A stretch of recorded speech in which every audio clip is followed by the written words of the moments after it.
Hello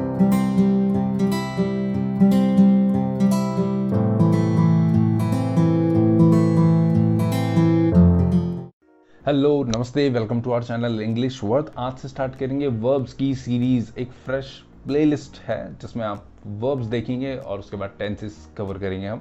now verbs के अंदर हम क्या क्या कवर करने वाले हैं? वर्ब्स के अंदर हम स्टार्ट करेंगे हेल्पिंग वर्ब्स से, then will move on to main verbs, then modal verbs, then will cover transitive और इंट्रांजिटिव वर्ब, और उसके बाद जितनी भी कैटेगरीज हैं वो सब इसमें step by step, sequence by sequence होगी।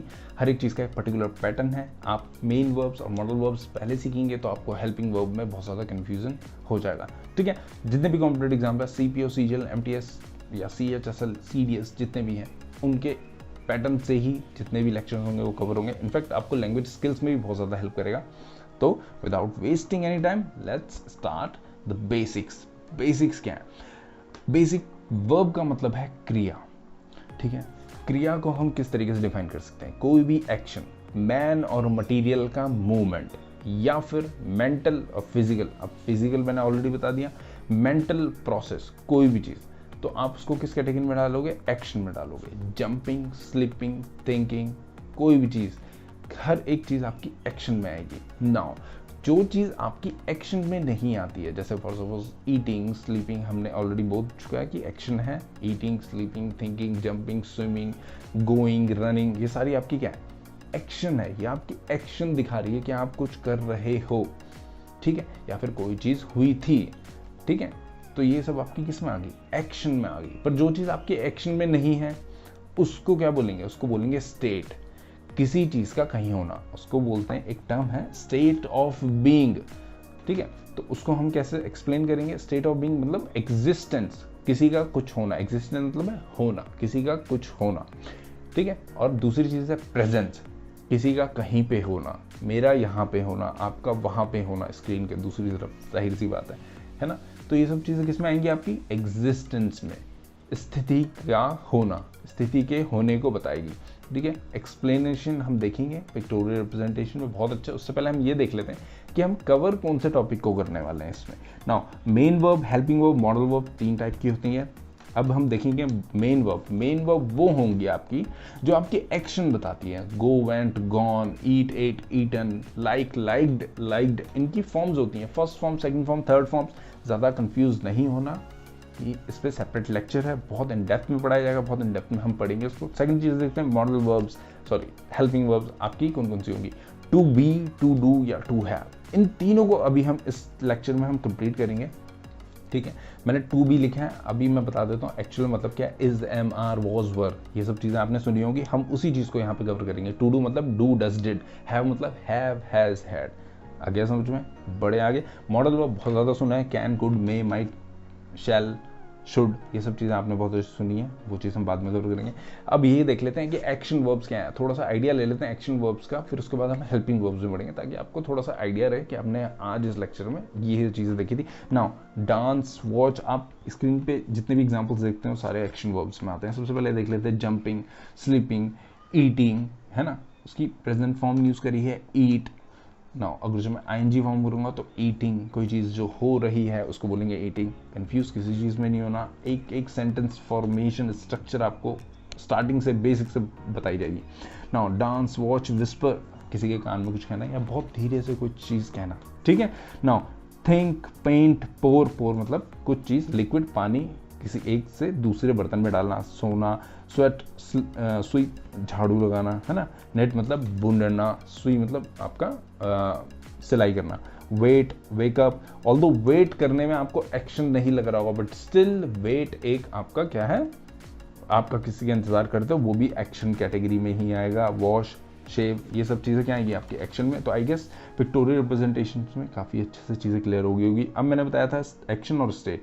अब स्टेट ऑफ बीइंग मैं ऑलरेडी आपको थोड़ा बहुत एक्सप्लेन कर चुका हूँ। स्टेट ऑफ बीइंग वो चीज़ होती है जिसमें कोई एक्शन नहीं होता। पहली वाली लाइन में ये लिखा है, नो एक्शंस व्हाटसोएवर, मतलब किसी भी तरीके का कोई भी एक्शन नहीं होगा। इसका मतलब ये it is something that we can not do anything about, मतलब हम उससे रिलेटेड कोई चीज़ नहीं कर सकते। हम रनिंग है तो हम रनिंग कर रहे हैं, पर अगर जो मैं एक एग्जांपल लूँगा, ही इज़ इंटेलिजेंट, तो आप इंटेलिजेंट कुछ कर रहे हैं। इंटेलिजेंट कोई क्रिया, कोई एक्शन नहीं है।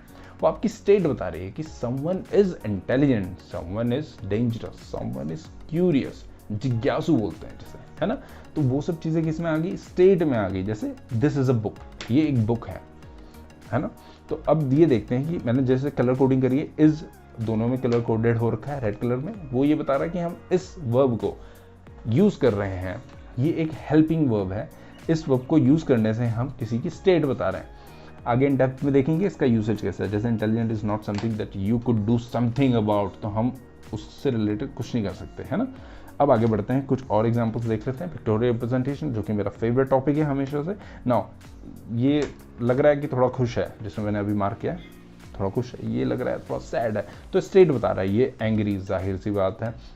नाउ जेबी वॉज क्यूरियस, वो जिज्ञासु थी किसी चीज़ को, और ये पिक सीधा सीधा दिखाता है कि इंटेलिजेंस है, सो इंटेलिजेंट है, he is intelligent, that boy is intelligent, मैंने ये बताया। Now presence, I am at the meeting hall, मैं एक मीटिंग हॉल में हूँ।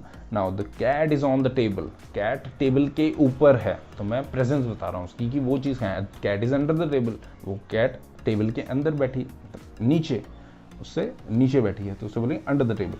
तो ये कुछ पिक्टोरियल रिप्रेजेंटेशन थी। आई होप कि आपको थोड़ा बहुत आइडिया, इनफैक्ट काफ़ी अच्छे से आइडिया आ जाना चाहिए यार, है ना। Now the coach is next door, the coach बगल में है। I am at the restaurant, we were, अब इसमें कलर कोडेड चीज़ों में फोकस करना, मैंने क्यों ये 5 एग्जाम्पल्स लिए हैं, ये बहुत इंपॉर्टेंट चीज़ है। We were at the meeting hall, they are hungry, वो भूखे हैं, ये बताना भी एक क्या है आपका स्टेट ऑफ बीइंग है। वो क्या है, वो भूखे हैं, वो कोई कार्रवाई नहीं कर रहे हैं, कोई एक्शन नहीं है उसमें। Now John was an amazing player, जो जॉन था वो बहुत अच्छा एक अमेजिंग प्लेयर था, बहुत अच्छा एक प्लेयर था। अब आप यहाँ देखो इज, अब ये चीज़ है जो इज है वो क्या है, एक फॉर्म ऑफ बी है। फॉर्म ऑफ क्या है, बी। बी क्या है, अभी मैंने आपको बताया था कि बी एक हेल्पिंग वर्ब है, जिसे हम बोलते हैं टू बी। इनफैक्ट यहाँ पे आना चाहिए था टू बी, टू बी। अब देखते हैं, नाउ इज क्या है, टू बी की एक फॉर्म है। एम क्या है, वर क्या है, आर क्या है, वॉज क्या है, ये सब क्या है जो कलर कोडेड फॉर्म है, ये सब क्या है, टू बी की एक फॉर्म है।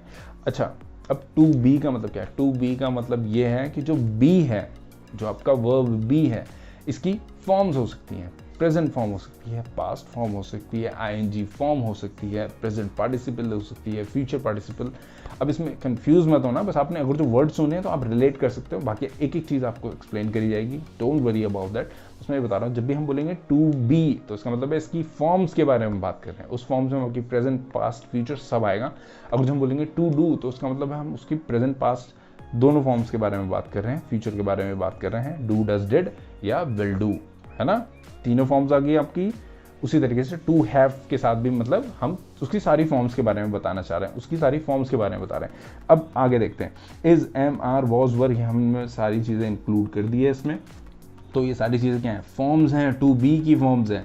अब आगे देखते हैं, अभी तक हमने जितनी चीज़ें देखी वो एक ओवरव्यू थी स्टेट ऑफ बीइंग को बताने के लिए। इनफैक्ट स्टेट ऑफ बीइंग काफ़ी हद तक क्लियर हो चुका होगा आपको। और लास्ट में कंक्लूड करते समय मैंने एक चीज़ बोल दी थी, टू बी, है ना।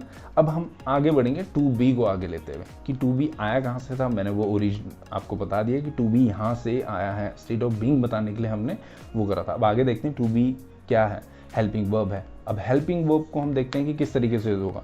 क्यों, क्योंकि मैं ये बताना चाहता हूँ कि हेल्पिंग वर्ब का सेंटेंस स्ट्रक्चर में कैसे यूसेज है। Now he is a boy, he is eating food. अब मैंने पहले वाले लेक्चर में जस्ट बताया कि ये जो है आपका इज, ये क्या आपका हेल्पिंग वर्ब है।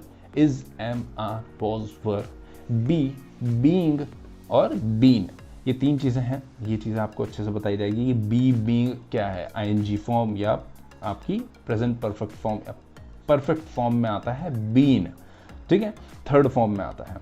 कंफ्यूज नहीं होना, कोई भी चीज़ इतनी कॉम्प्लिकेटेड नहीं है जितनी अभी सुनने में लग रही है। अभी आप ये देखो, ही इज़ अ बॉय, मैंने क्या बोला, इज़ क्या है आपका यहाँ पे, हम यहाँ पे नहीं, इज़ क्या है, हेल्पिंग वर्ब है। बट जब आपका इज़ एक स्टेट बताने के लिए यूज़ होगा, ये क्या कर रहा है, स्टेट बता रहा है, क्या ये एक्शन बता रहा है, ये एक स्टेट बता रहा है कि ये क्या है, ही इज़ अ बॉय। तो यहाँ पे हेल्पिंग वर्ब जो है आपका किस तरीके से काम कर रहा है, आपका मेन वर्ब की तरह काम कर रहा है, इसलिए मैंने यहाँ मेन वर्ब लिखा है, पर ये है हेल्पिंग वर्ब ही। आ गया समझ में। जब भी किसी भी सेंटेंस में he is eating food, he is, ये हेल्पिंग वर्ब है, ईटिंग फूड ये है मेन वर्ब। ईटिंग क्या है, मैंने बताया था ईटिंग क्या है, एक्शन है, एक्शन वर्ब है।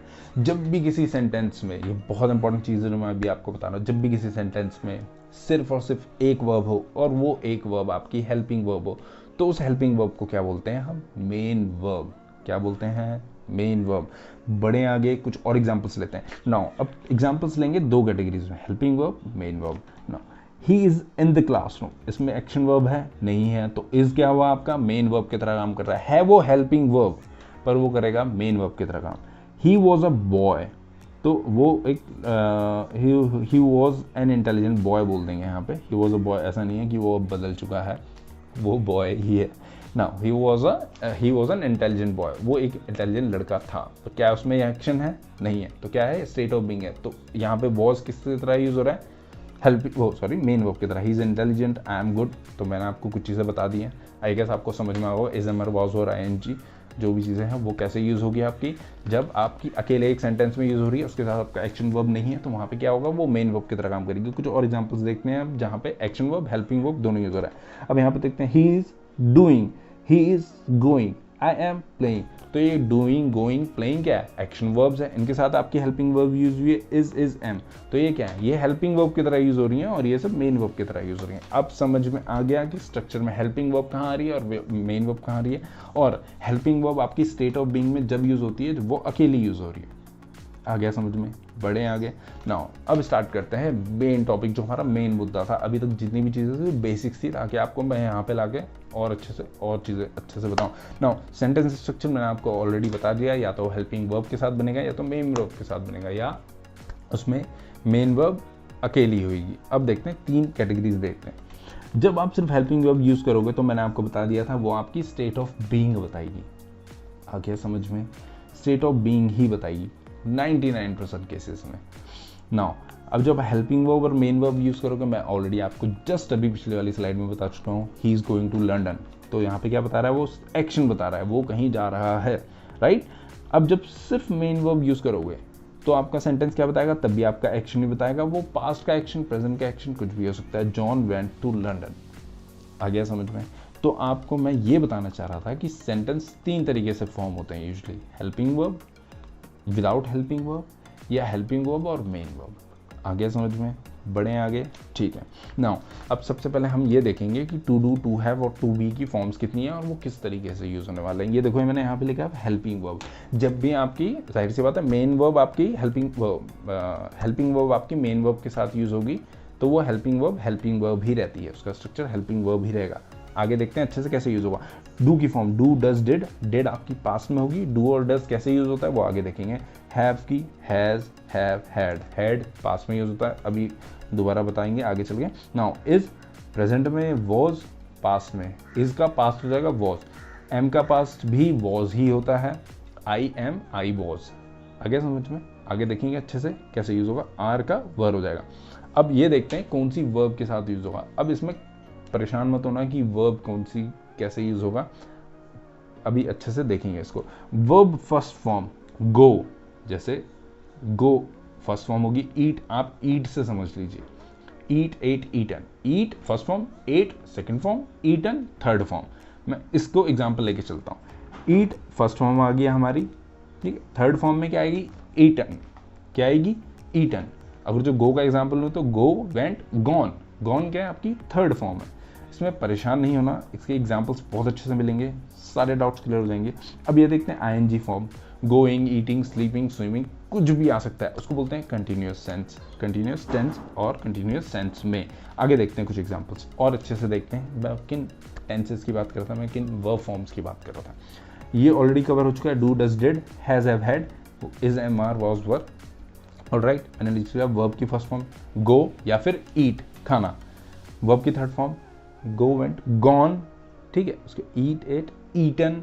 तो आपको समझ आएंगे, मैं साउंड इफेक्ट इसलिए डाल रहा हूँ, आपको रिटेनिंग पावर बढ़े आपकी, आपको चीज़ें बहुत लंबे तक। गोइंग, ईटिंग, स्विमिंग, कुछ भी चीज़ जिसमें आप आईएनजी फॉर्म लगा, कोई भी वर्ब की फॉर्म जिसमें आप आईएनजी लगा सकते हो। आगे समझ में, आगे बढ़े। नाउ इसमें नेगेटिव नकारात्मक, अफर्मेटिव मतलब पॉजिटिव मतलब सकारात्मक, या फिर इंटेरोगेटिव क्वेश्चन पूछने वाले क्वेश्चंस, ये चीज़ आएंगे। इसके सिंपल प्रेजेंट बोल सकते हैं आप उसको, या फिर सिंपल टेंस बोल सकते हैं, सिंपल पास्ट, सिंपल प्रेजेंट, वो आएंगी इसमें यहाँ पे, ठीक है। परफेक्ट टेंस, जब भी हम हैज़, हैव, हैड यूज़ करेंगे तो उसके साथ हमेशा थर्ड फॉर्म यूज़ होगी। थर्ड फॉर्म के मैंने एग्जाम्पल्स आपको दिए हैं अभी, अब आगे और अच्छे से देखें। कंटिन्यूस टेंस ऑलरेडी बता चुका है आपको, कंटिन्यूस टेंस को आप प्रोग्रेसिव टेंस भी बोलते हैं। इससे पहले कि हम कूदें इस चीज़ में कि do, does, did, is, am, are, was, were, ING, ये सब चीज़ें, या हैज़, हैव, हैड किस में आता है, हमें ये पता होना चाहिए कि ये सब चीज़ें यूज़ कैसे हो सकती है। जैसे डू और डज, हैज़ और हैव। अब आपको कैसे पता कि आई हैव लगेगा या आई हैज़ लगेगा, आई डू लगेगा या आई डज लगेगा, या ही डज लगेगा, आई एम लगेगा या आई वॉज लगेगा या आई वर लगेगा। तो ये सब चीज़ें बहुत अच्छे से आपको समझने के लिए ये देखना पड़ेगा कि हमारे कितने ग्रामेटिकल पर्सन्स होते हैं इंग्लिश में। उसको बोलते हैं व्याकरणिक व्यक्ति। तो ये बहुत बेसिक्स में चीज़ें बहुत ज़्यादा ज़रूरी है ताकि आपकी इंग्लिश की फाउंडेशन कंक्रीट हो। फाउंडेशन इंपॉर्टेंट है, फाउंडेशन अच्छी होगी तो सब बेहतरीन होगा। आगे बढ़ते हैं। Grammatical person, first person, second person, third person, ये चीज़ मैं ऑलरेडी वैसे कवर कर चुका हूँ। हमारा एक सेपरेट लेक्चर है इसके ऊपर, अगर जो आपको कन्फ्यूजन है तो उसको देखो, लेक्चर नंबर 6 या 5 है, ज़रूर देखना। नाउ फर्स्ट पर्सन, आई और वी। आई मतलब मैं, वी मतलब मैं मेरे ग्रुप के साथ मैं और बाकी लोग मेरे साथ। यू मतलब तुम, और यू का सिंगुलर और प्लूरल सेम होता है। फर्स्ट पर्सन भी वही है और सिंगल भी वही है, प्लूरल भी वो है। यू मतलब तुम और यू मतलब भी तुम और तुम्हारा ग्रुप, कुछ भी हो सकता है, सेंस पे निर्भर करता है वो। Now third person, he, she.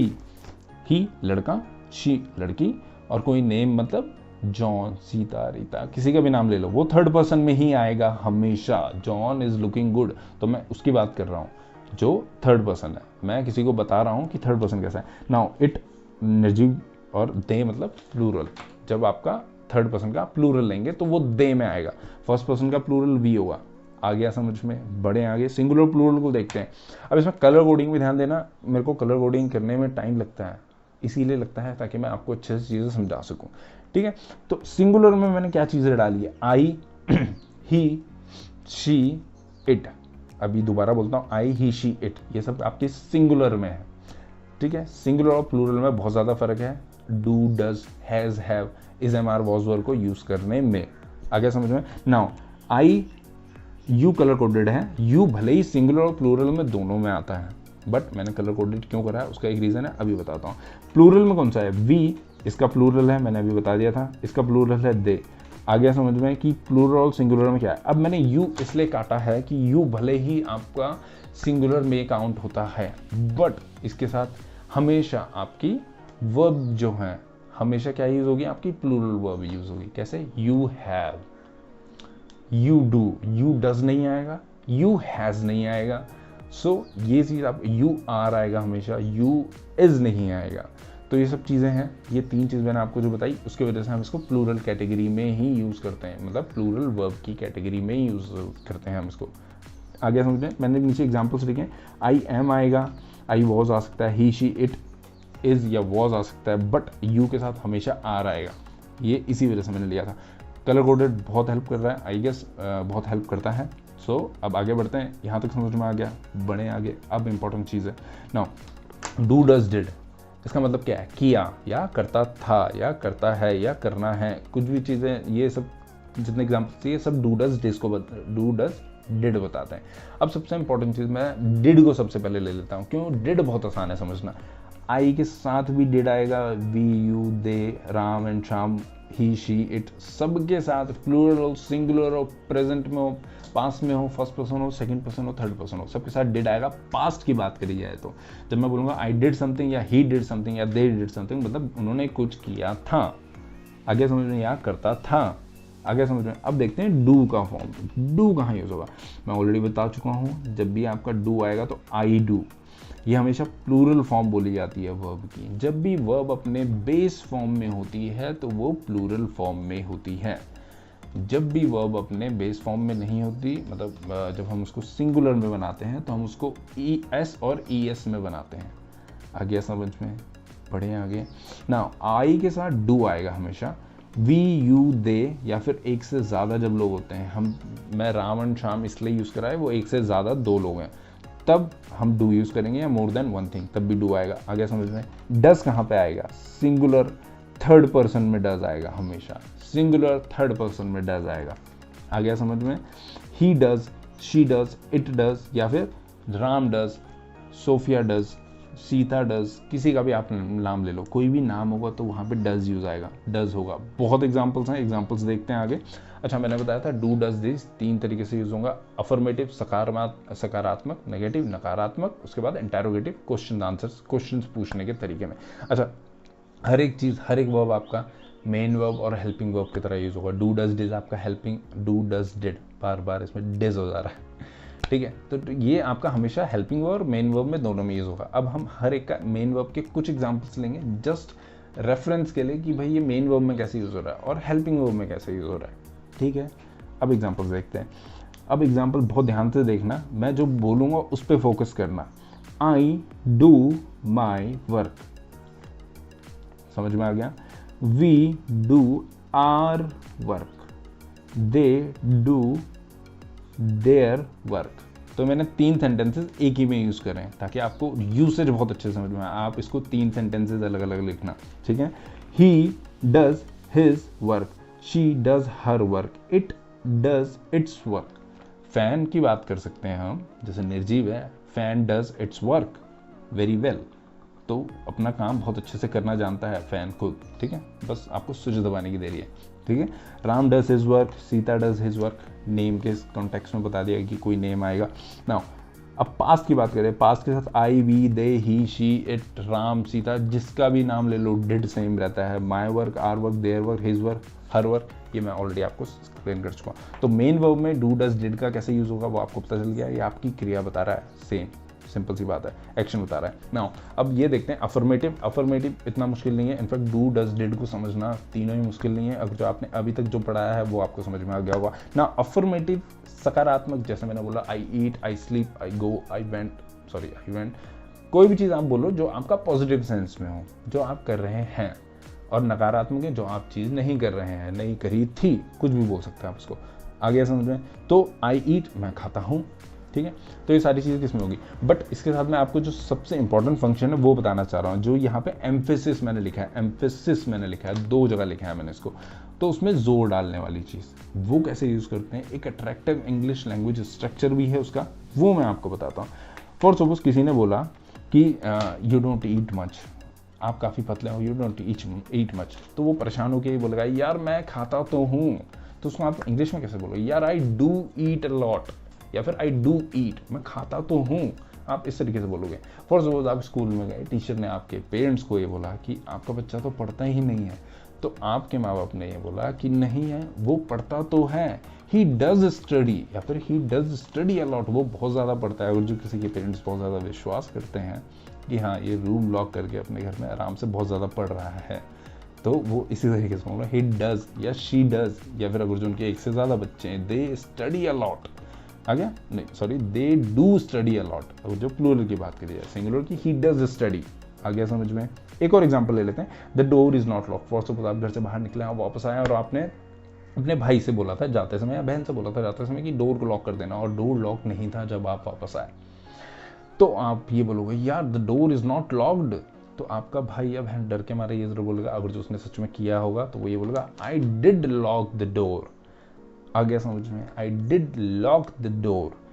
तो ये जब ऐसे यूज होगा सब्जेक्ट के साथ, डू डज यूज होगा आपका अफर्मेटिव के सेंस में, जोर डालने के लिए यूज होगा, हमेशा याद रखना। इसको डायरेक्ट भी यूज कर सकते हैं, जैसे आई डिड यूज नहीं करेंगे तो आई लॉक्ड, पास्ट फॉर्म यूज करेंगे इसकी, second form I locked the door, ठीक है? इसकी प्रेजेंट फॉर्म यूज करेंगे तो ही स्टडीज हो जाएगा। वो कैसे होगा वो आपको आगे बताया जाएगा, don't worry about that. Affirmative समझ में आ गया। नेगेटिव इंटरोगेटिव समझते हैं, जैसे क्वेश्चंस पूछने वाले, डू यू स्टडी, क्या तुम पढ़ते हो, डू आई स्टडी, हमें खुद से भी कई बार पूछना चाहिए कि क्या मैं पढ़ता हूँ मेरे एग्जाम के लेवल के लिए, do I study up to the expectations या up to the level of my examination, ये आप खुद से पूछ सकते हो, पूछना भी बहुत ज़रूरी है। डू वी स्टडी, क्या हम पढ़ते हैं, डू दे स्टडी, क्या वो पढ़ते हैं। अब इंटरोगेटिव में भी डू डज का ध्यान रखना बहुत ज़रूरी है, इसीलिए मैंने आपको 3 एग्जाम्पल दे दिए हैं। Does he study, does she study, does Rohan study, does he eat, she eat, या फिर कोई भी नाम, सीता ईट, राम ईट, है ना। Does he not go to the market, मतलब क्या वो मार्केट नहीं गया था, नेगेटिव सेंस में आपको बता दिया मैंने इंटरोगेटिव का। Does he go to the market, positive sense में एक इंटेरोगेटिव क्वेश्चन, क्या वो मार्केट गया था। डिड यू हैव फूड, तो क्या तुमने खाना खाया था। इंटेरोगेटिव में शायद आपको सबका मतलब समझ। इतने एग्जाम्पल्स हैं जिस तरीके से मैंने लिए हैं, मैंने कॉन्ट्रैक्ट करके लिए हैं एग्जाम्पल्स, पर आप उनको एक एक करके लिखोगे तो वो बहुत ज़्यादा हो जाएंगे, बहुत ज़्यादा नकारात्मक देते हैं। I, you, I, they, we do not study या डोंट स्टडी। डू नॉट को आप क्या यूज़ कर सकते हो, डोंट स्टडी। आ गया समझ में। ही, शी या फिर किसी का नाम डज नॉट स्टडी, तभी मैंने इतने एग्जाम्पल्स लिए हैं ताकि आपको कन्फ्यूजन ना हो। और डिड के साथ सब आ जाएंगे जितने भी प्रोनाउंस हैं आपके। Did not study, he did not go to the market, I did not like that, मुझे वो पसंद नहीं आया। He does not go to the market, he doesn't go to the market, does not go to the market और doesn't go to the market। तो ये चीज़ समझ में आ गई कि कैसे यूज़ होगा। बहुत आसान था आई गेस, इतना टफ नहीं था। अब देखते हैं टू हैव की फॉर्म, हैज़, हैव, हैड। आ गया समझ में। जैसे ही डू डज था ना, सेम वैसे ही हैज़, हैव है। पर उससे पहले ये देख लेते हैं कि इसका मेन वर्ब में काम क्या है, तब हम अपनी हेल्पिंग वर्ब वाले उसमें आ जाएंगे, कॉन्टेक्स्ट में आ जाएंगे। आई हैव अ कार, ये हमेशा जब भी हेल्पिंग वर्ब में यूज़ होगा ना, ये ज़्यादातर केसेस में आपका पोजेशन ही बताएगा कि किसी के पास क्या था, क्या है या क्या होगा या जो भी चीज़ है। आई हैव अ कार, मेरे पास एक कार है। शी हैज़ अ पेट, उसके पास एक कार है। It had an amazing greenery, या फिर this place had an amazing greenery. तो आपको ये समझ में आ गया कि इस जगह में बहुत अच्छी ग्रीनरी हुआ करती थी कभी, आज डिफॉरेस्टेशन हो चुका है, सारे पेड़ काट चुके हैं। तो ये कुछ एग्जांपल्स हैं, मैं ये बता रहा हूँ कि पोजेशन या कोई चीज़ बताएगा कि इसके पास ये चीज़ थी, है और होगी। यहाँ तक आ गया समझ में। आगे बढ़ते हैं नाउ। अब ये देखते हैं कि कौन सा किसके साथ यूज़ होगा। इसीलिए मैंने इतनी मेहनत करी है, हर जगह चार्ट यूज़ करा है। मैं चाहता था नॉर्मल तरीके से लिख सकता था, पर रिटेनिंग पावर बढ़ेगी। हर जगह स्क्रीनशॉट ले लीजिए आप। आई हैव, पास्ट में सबके साथ हैड आएगा, जैसे डिड था सेम केस है, तो उसी तरीके से आपका हैड आएगा सबके साथ। नाउ हमेशा आई के साथ हैव आएगा, प्लूरल के साथ we have, you have, they have, more than one मैंने बताया था, ही, शी, इट, और किसी का भी नाम ले लोगे, राम, सीता, जॉन, जॉनी, जनार्दन, अमर, अकबर, एंथनी, जो भी है हैज़ आएगा। आगे समझ में। इसे बोलते हैं प्रेजेंट परफेक्ट, इसे बोलते हैं पास्ट परफेक्ट। छोटा सा एक सेंस दे रहा हूँ टेंसेस का, जो आपने कहीं सुने हैं, पढ़े हैं, तो थोड़ा बहुत एक आइडिया आ जाएगा। नाउ अब ये देखते हैं कुछ एग्जांपल्स। ये परफेक्ट टेंसेस में ही यूज होंगे हमेशा, प्रेजेंट या पास्ट परफेक्ट में। अब एक एग्जांपल देता हूँ। प्रेजेंट परफेक्ट की जब बात करी जाएगी तो मेरा सेंस ये होगा इन सेंटेंस को यूज करने में कि कोई चीज़ हुई है, या तो जस्ट अभी हुई है या पास्ट में हुई है, तो हमेशा इसी सेंस में यूज होगा, ये चीज़ अभी हुई है। I have done my work, मैंने अपना काम कर लिया है। I have eaten the food, मैंने खाना खा लिया है। They, we, you have gone home, ये लोग मतलब सॉरी दे हैव, वो लोग घर चले जा चुके हैं। वी हैव, हम घर जा चुके हैं। यू हैव, तुम घर जा चुके हैं। आगे समझ में। He, she, has, he, she या फिर किसी का नाम ले लो, Rohan, has not done his homework, has done his homework. आगे समझ में कि हैज़ और हैव कहाँ यूज़ हो रहा है। अब हेड के बारे में देखते हैं। हमेशा पास्ट की बात होगी हेड में, तो हेड में कोई भी प्रोनाउन यूज़ हो सकता है, आई, शी, ही, वी, यू, दे, कुछ भी। तो he had not done his homework, इसने अपना होमवर्क नहीं किया है। He had done his homework, उसने अपना होमवर्क कर दिया था। सॉरी, दोनों में था आएगा। उसने अपना होमवर्क नहीं किया था, उसने अपना होमवर्क कर दिया था। यू हैड मेट मी, तुम मुझसे मिल चुके थे। अब मैंने जब ये बोला था I have eaten the food, I have eaten my food, तो मैंने ये बोला था मैंने खाना खा लिया है, ठीक है, आई हैव। अब मैं इसको पास में बोलूँगा तो कैसे बोलूँगा, I had eaten the food, मैंने खाना खा लिया था। अब ईटन के लिए हम हैव यूज़ करते हैं, ईटन के लिए यूजली हम हैव यूज़ करते हैं। I am having my lunch, या फिर I have had my lunch, या फिर आई हैव, पास की बात करी जाएगी तो आई हैड माई लंच। आ गया समझ में। I had my dinner. आ गया समझ में। थोड़ा बहुत कन्फ्यूजन होगा, आगे पता चल जाएगा। अभी हम एग्जाम्पल्स देखते हैं। जैसे मैंने बोला I had eaten the food, I had verb की third form, eaten the food. अब मैं हैव की जगह क्या यूज़ करूँगा, ईटन की जगह क्या यूज़ करूँगा, हैड। क्यों, हमें थर्ड फॉर्म यूज़ करनी, तो हैव की थर्ड फॉर्म क्या है, हैड है थर्ड फॉर्म। तो यहाँ पे क्या आएगा, आई हैड माई लंच या ब्रेकफास्ट, या जो भी चीज़ आप यूज़ करना चाहते हो। जितना भी कन्फ्यूजन है स्टेप बाय स्टेप क्लियर होगा, don't worry about that. Next function देखते हैं हैज़ हैव हैड का कंडीशनल सेंटेंसेज में।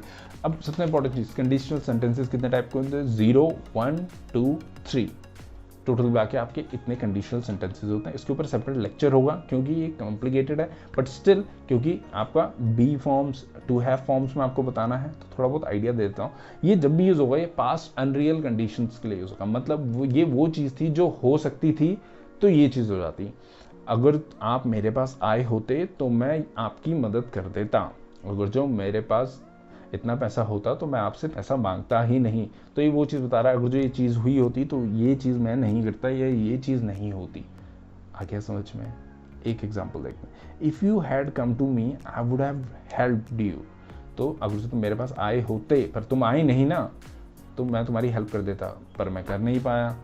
तो ये सेंस है इसका। If she had worked hard, अगर जो उसने बहुत अच्छी मेहनत करी होती, she would have got passed, वो पास हो गई होती, पर उसने मेहनत नहीं करी और वो पास नहीं हो पाई। ये इसका सेंस। तो पास की बात बता रहा है। If I had a house, मेरे पास घर होता, I wouldn't have rented yours, तो मैं आपका घर किराए पे नहीं लेता। ठीक है, तो मैंने घर किराए में ले चुका और मेरे पास अपना घर है भी नहीं। Had I known you were waiting outside, मतलब अब मैंने इफ यूज नहीं करा है, मैंने सीधा हेल्पिंग वर्ब को ही यूज कर लिया सेंटेंस स्टार्ट करने के लिए। Had I known you were outside, I would have invited you to come in. तो इसका मतलब है कि मैं तुम्हें, अगर जो तुम बाहर खड़े हो, मुझे पता होता अगर तुम बाहर खड़े हो तो मैं आपको अंदर बुला देता। तो ये कुछ कंडीशनल सेंटेंसेज हैं, थोड़ा कॉम्प्लिकेटेड है, बट स्टिल एक आइडिया के लिए थे। और अब बाद में इसके ऊपर सेपरेट लेक्चर होगा।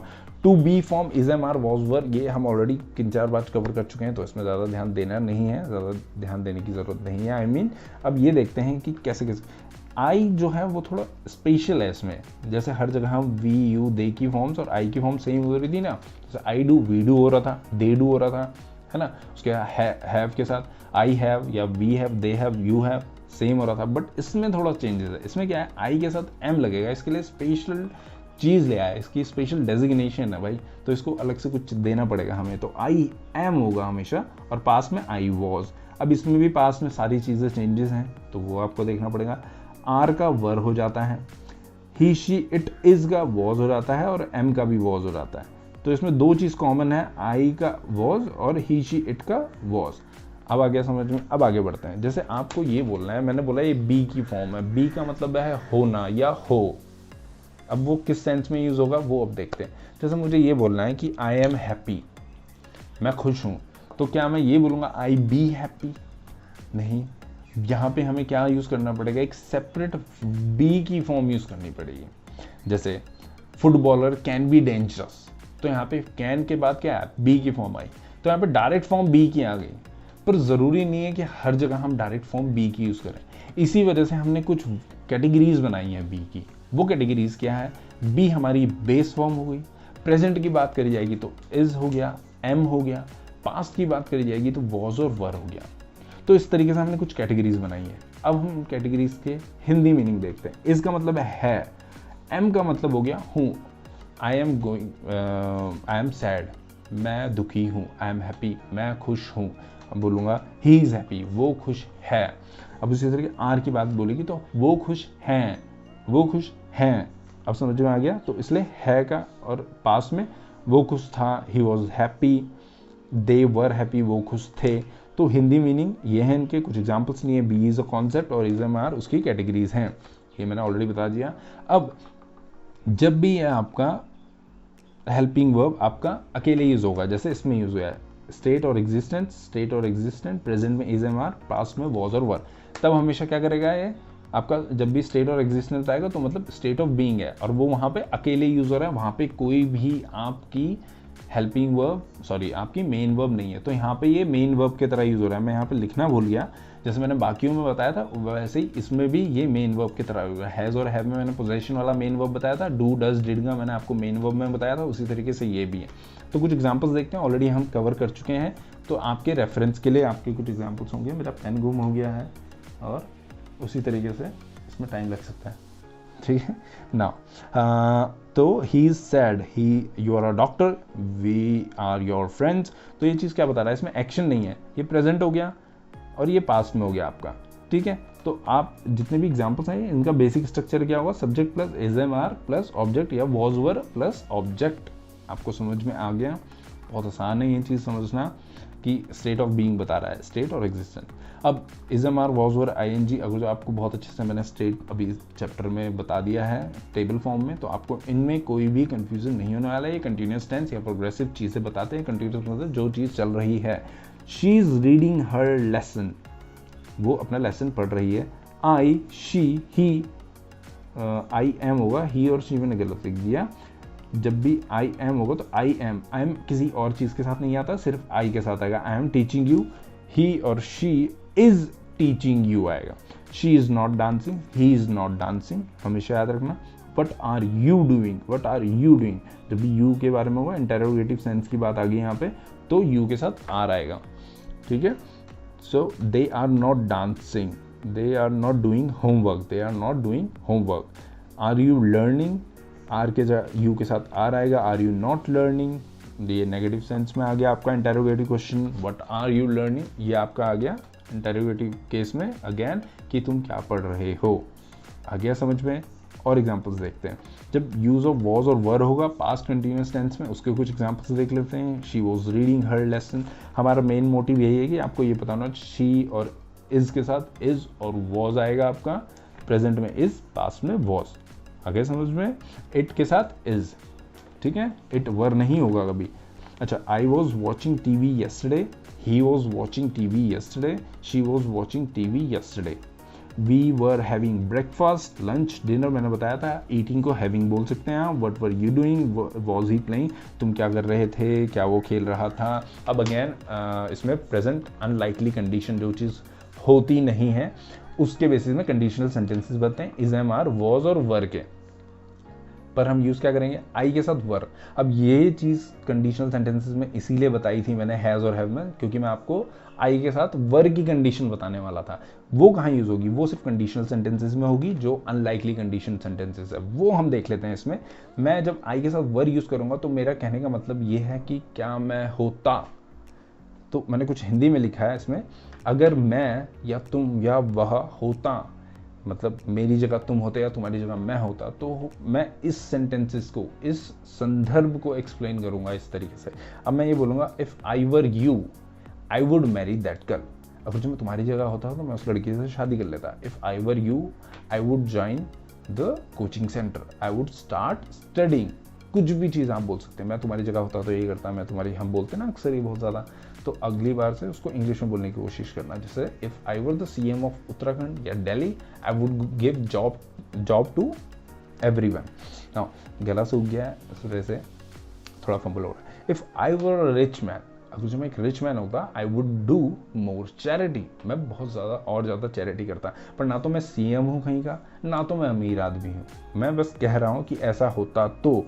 If I was rude to you I apologise. अब यहाँ पे वॉज नहीं आया, पर इफ के साथ हम वर यूज कर रहे थे, सॉरी इसके साथ वर नहीं आया क्योंकि, बट जबकि हम हर जगह इफ के साथ वर यूज कर रहे थे। उसका रीज़न ये है कि अनलाइकली नहीं है ये सिचुएशन। ये एक इंटेरोगेटिव तरीका है पूछने का इफ के साथ कि क्या, अगर जो मैं तुम्हारे साथ रूड था, मेरा बिहेवियर आपके साथ गलत था, सख्त था, तो मुझे उसके लिए माफ़ी चाहिए। तो वो पूछ रहा है एक तरीके से, तब एक तरीके से ये बता रहा है कि क्या ऐसा था तो मुझे माफ़ी दे दीजिए, ठीक है। ये अनलाइकली कंडीशन नहीं है, ये कंडीशनल ज़रूर है पर अनलाइकली नहीं है, इसलिए यहाँ पे वर नहीं आया। तो आई होप आपको ये बेसिक्स काफ़ी अच्छे से क्लियर कराने की कोशिश करिए, आपको समझ में आ गई हो। नेक्स्ट क्लास आपकी स्टेट ऑफ बीइंग में होगी। स्टेट ऑफ बीइंग बहुत छोटा सा टॉपिक है, बट उसको बहुत अच्छे से समझना बहुत ज़्यादा ज़रूरी है। तो एक छोटा सा टॉपिक स्टेट ऑफ बीइंग में लेंगे और उसके बाद हम क्या करेंगे, मॉडल वर्ब्स कंप्लीट करेंगे। Okay then, bye bye, see you, bye bye.